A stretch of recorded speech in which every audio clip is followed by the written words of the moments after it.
Today is World Population Day, and there is this whole theme around investing in girl children. Somebody asked me this question: what do you think about this? To me, the question of gender has always been a very complicated one.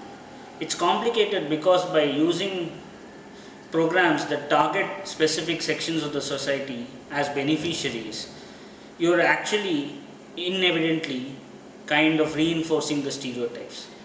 It's not as simple as giving someone a bowl of rice or giving them 200 rupees to kind of live their day. This is much more complicated because it hits at the cognitive level of the society at large.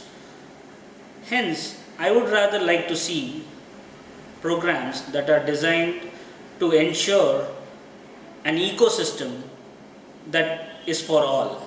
For example, if you're talking of access to opportunities, you should actually be creating an ecosystem that provides equal access to opportunities for everyone and ensure that everyone has that access and that right to use that.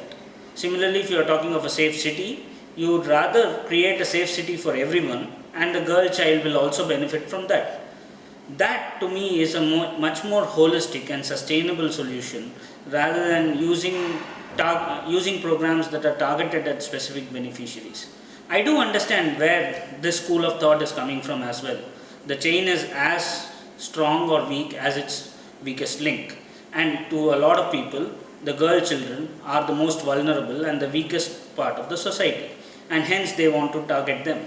But as I briefly mentioned, this is a question of cognitive ability and behavioral changes, and behavioral changes cannot be fully implemented by just programs which target certain beneficiaries. It has to be an ecosystem approach, and I hope the year, while looking at bringing girl children to parity with the rest of the society, thinks about an ecosystem approach which will be much more sustainable and go beyond this year in terms of its impact.